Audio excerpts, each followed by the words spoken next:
Good evening. I'd like to call to order the first committee meeting of the Cheltenham School District of 2025, the Facilities Committee meeting. First, I will start with a roll call, beginning with Ms. Murphy. Robin Murphy, present. William Mulhern, present. Ross Whiting, present. Jenny Lohman, present. Pamela Henry, present. Charles Burdell-Williams, present. We have some numbers of our board not present today. Do I have a motion to approve the minutes of the December meeting? So moved. Okay. All in favor? Aye. Right, any opposed? All right, going to hand things over to Mr. Holman. Welcome back. Thank you. Mr. Holman, good to have you. Appreciate it. And we can get going with the one agenda item we have for tonight. Good evening, everyone. Thank you for joining us for this month's Facilities Committee meeting. We are pleased to have KCBA, our district's partner in construction projects, leading tonight's agenda. As we discuss our ongoing initiatives and future plans, together we can ensure that our facilities effectively meet the needs of our community. Let's get started. Good evening, everyone. I'm Laura Falcon, project manager at KCBA Architects. I'm here to discuss the stadium project with you tonight. We also have my colleague Scott Sullivan. We'll be discussing the Cedarbrook Middle School project and the Glenside Elementary School project afterwards.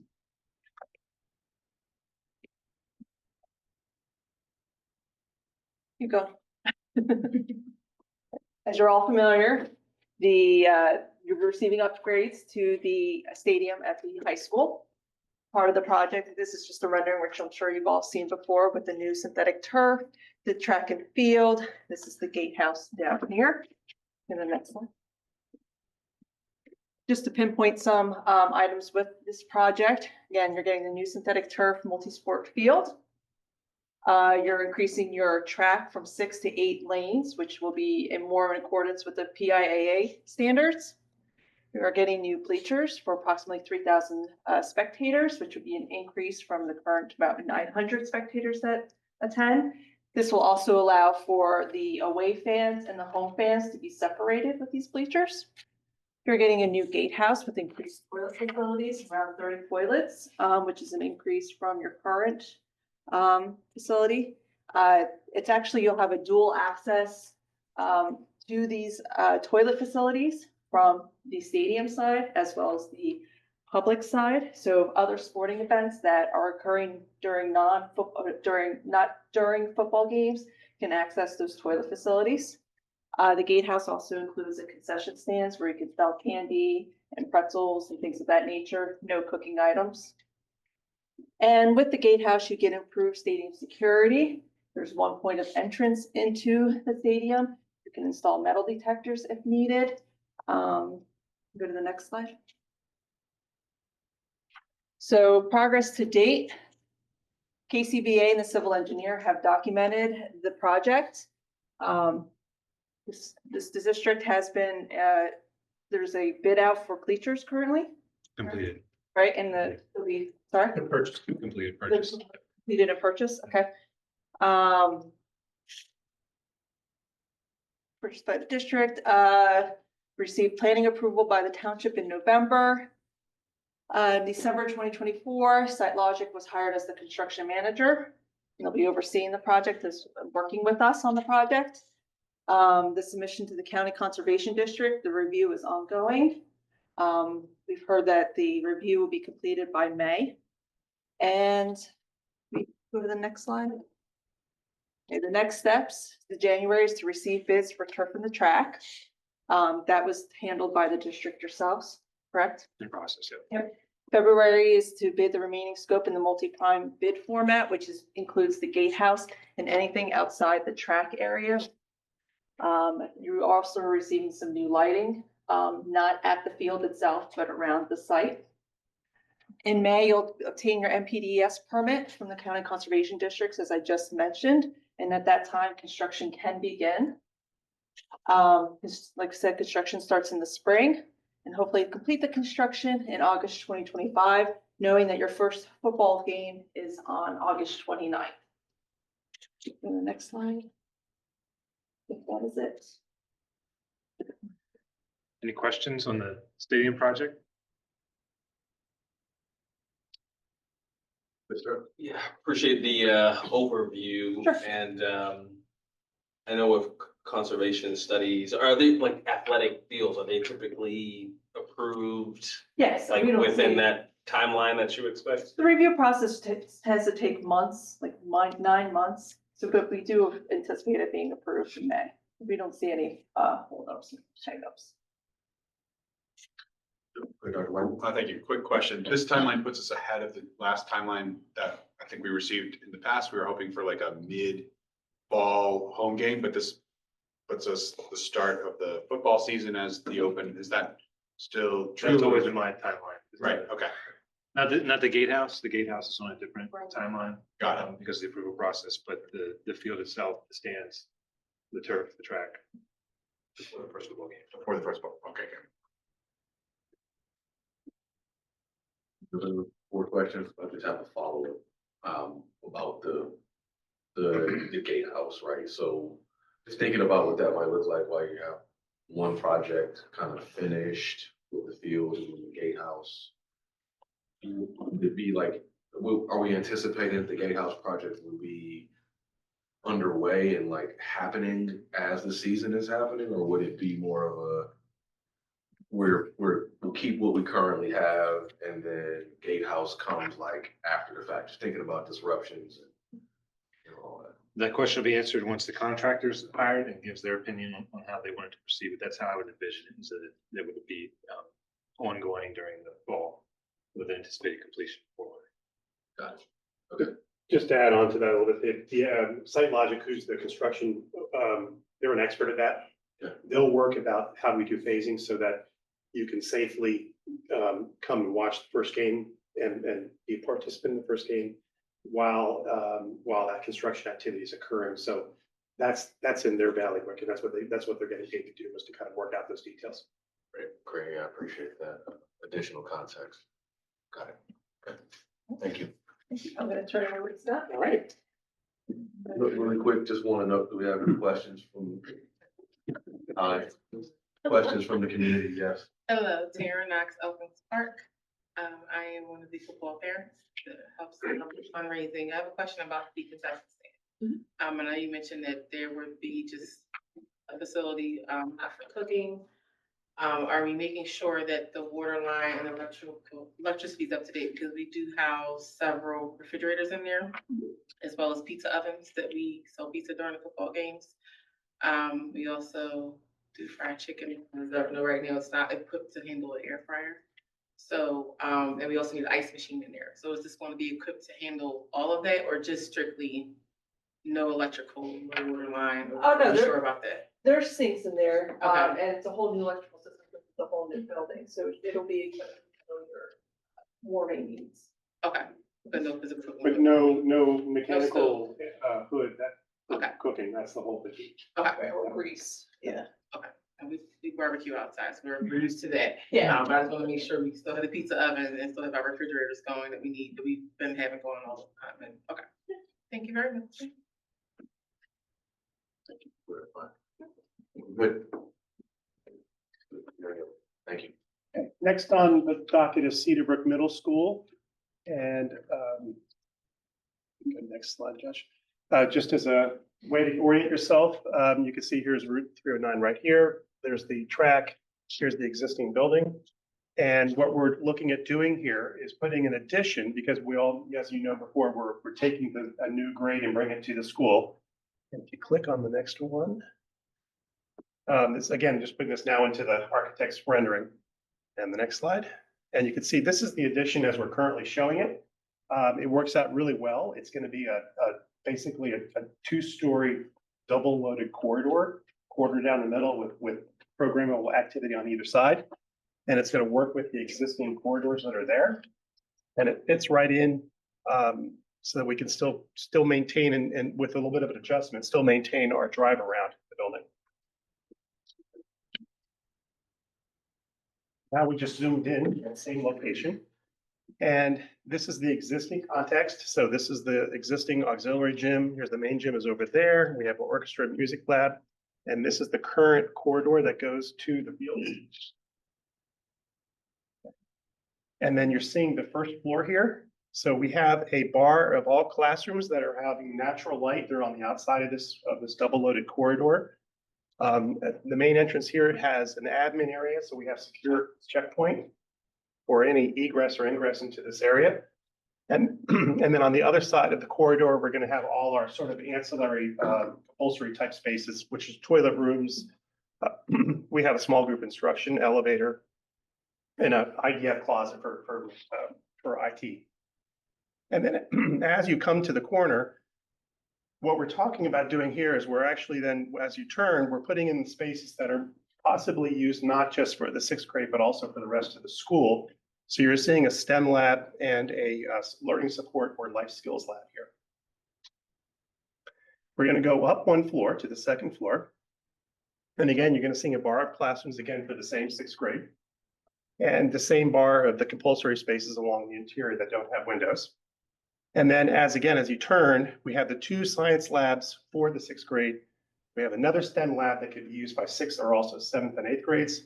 And then we have another classroom option located here, a little bit different size for doing some different type of learning engagement. Okay. This is a view from the athletic fields looking back towards the building. Again, that would be where the STEM lab's located. You can see these are the classroom windows here looking out, and that's the existing gymnasium on the left. Another view, same view looking just from a different direction. This is that new entrance that we're talking about that has the security just inside. This is where you could have bus drop-offs. If you desire to maybe just have a bus just drop off the 6th grade alone. It should work with bus routing around the thing. In addition to that, now that we're adding all these new kids to the school, we have parts of the building that are affected by that, one of which would be obviously the cafeteria. And so this is your existing cafeteria here. We're trying to be very efficient and economical.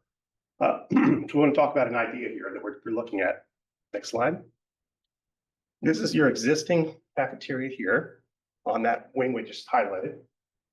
And if you click on that, we're looking at, rather than doing an addition, which is expensive, we're looking at adding an extension right here to the cafeteria for the seating area. And we think that might be adequate for the additional load caused by the students that are coming on board.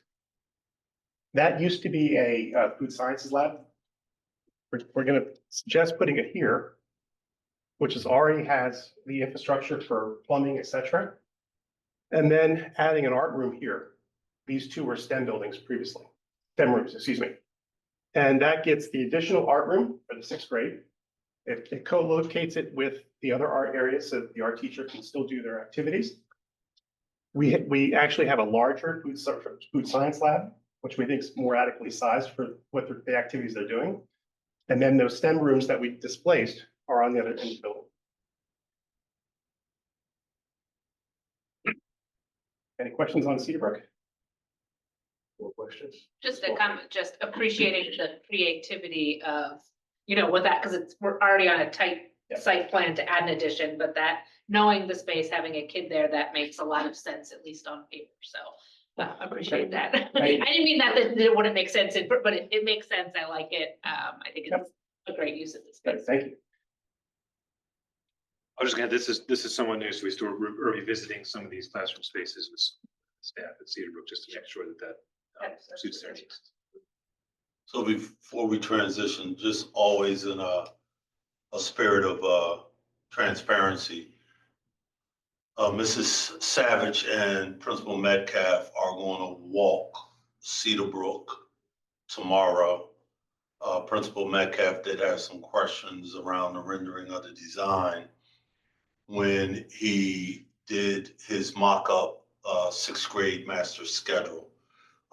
Right now, currently, Cedarbrook follows a teaming approach just like the 6th grade at EP. I believe there's 3 teams at each grade level. If we were to continue with that model, there's a question around classroom space, not in terms of we have enough space, but if we follow that same approach with 3 teams with 6th grade, there's just some wondering.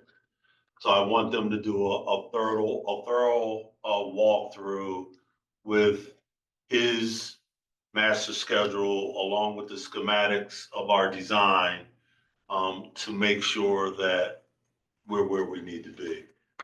So I just wanted to put that out there.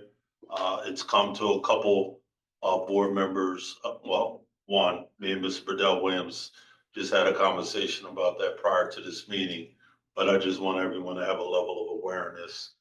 So no, there's no surprises. Okay. That's it. Appreciate that. Any other board questions, Mr. Epps? Did I see your hand? Yeah, thanks. Appreciate the transparency. It sounds like it's more how to make it work rather than go back to the drawing board. Yeah, because we could make it work. Just Right, just yeah, the yeah. master schedule. And then you, could just be how I'm interpreting your language. You mentioned one of the options is what we're looking at here is one of the options. Do all of the options include not extending, but figuring out how to maneuver space? Well, the other option, which quite frankly costs more, would be to expand the cafeteria as a building addition. And we all know that's bricks and mortar, exterior windows, et cetera, et cetera. And this became we thought was a nice win-win of getting the space internally. So there's not, and what we're talking about is not necessarily kitchen equipment expansion, it's student seating. So that works because that's dry. Yeah, I got that. I was wondering if there were other internal. No, that was No, the. that's good. No, that's cool. That's cool. I appreciate it. Especially because it expands other areas.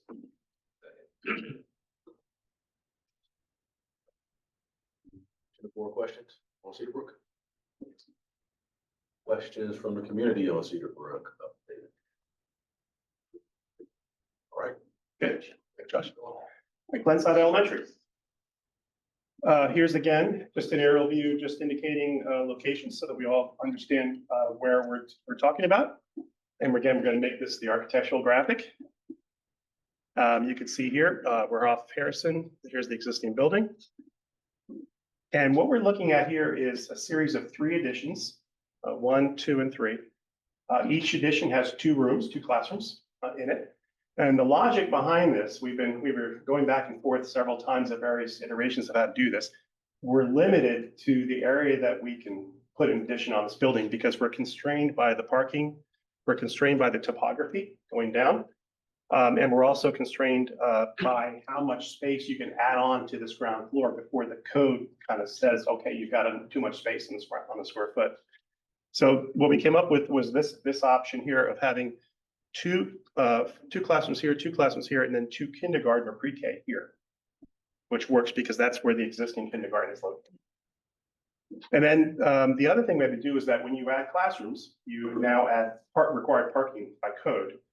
So we're adding 11 spaces right here, which is currently not there. And then we're adding another 10 spaces right here, which is on this other drop off. And again, these are spaces that probably these will be used by the teachers. This probably won't be needed, but it's required by code. But then you could just make this for like an evening like tonight, or when you're having a special event where a lot of the parents are coming in, this would be the extra parking that we need. Okay. Here's a aerial view of the existing condition. So again, you're looking at the front entrance of the building. And then here's what we just expanded. We are keeping with the context of the existing building architecturally. We're not trying to create a silver box here. So we're just extending out with the same pitched roof. So it's going to look like it was intended to be part of the original design. And then, so here we're looking at the first floor plan. And then you can see the 2 rooms on each side with the corridor going out. So the egressing and exiting will still work. And lastly, here's a rendering of what that might look like, but nicer view. Questions? Any more questions? I have just 2. One is a comment first. I know that this board has had some questions and have brought up previously, impact of parking at Glenside, right? It is already a very tight space, just, as pictured, maybe not as tight as it actually is, in reality. So I appreciate us taking that into consideration here. Then the question, is around like some of the common spaces, right? So, just really about cafeteria, playground spaces, you know, again, the topography does, I know, impact the backside of the property, but, how do those, or any changes needed to those spaces to accommodate the additional? So because of the limited amount of students we're actually adding here, we didn't think we had to expand the cafeteria. Plus, the cafeteria has its own built-in designed expansion. I don't know if Josh is going to go back to the plan view existing. Here it is. There actually is the ability to expand. There's several different temporary partitions inside that get moved in and out as needed. We think there's adequate space to house additional seats if needed for that. So we're okay on the cafeteria side. On the playground side, this is the playground for the younger students. We didn't expand it. We think that we're adding 2 rooms of plus or minus 23 children, that maybe they can handle that. That's something we should explore. We can ask and find out if there's a need to do a small expansion. Now, I will also just comment, we've already gone above the minimum capacity for what's called earth disturbance. So we have to go through DES on this project. We built that into the schedule. We're okay. So if we need to disturb and create more impervious area, we can do that. We would just then have to upsize the retention basins that are underground for capturing that stormwater. Okay, thank you for clarifying. Appreciate that. Mr. Schultz. Thank you, Mr. Burdell-Williams. So this would be 6 new classrooms in Glenside, is that correct? And in the KCBA presentation, I guess last year, almost this time, I know there was the talk of a need for 6, and then potentially a long-term a need for 14 classrooms in Glenside. And I was just curious what shifted between then and now in terms of whether 6 will meet our needs for the long term. Or if I'm inventing or I misunderstood what that was about. So at the KCB had 2 versions. One was a smaller edition, one was a 14 classroom edition. And I think that was mostly conceptual. How much space could we fit on that site, and how much would it make sense to fit on that site? Now we're honing it down to what we think we actually need. And that's based on just enrollment projections and understanding the rest of it. Any other board questions? Any questions from the community on the Glenside?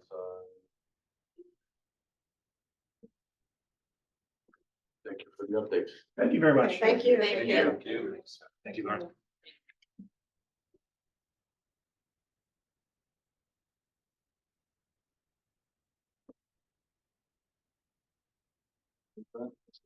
All right, that concludes the facilities committee meeting. May I have a motion to adjourn? Second. All those in favor? Aye. All right, meeting adjourned. Thank you very much. Thank you so much.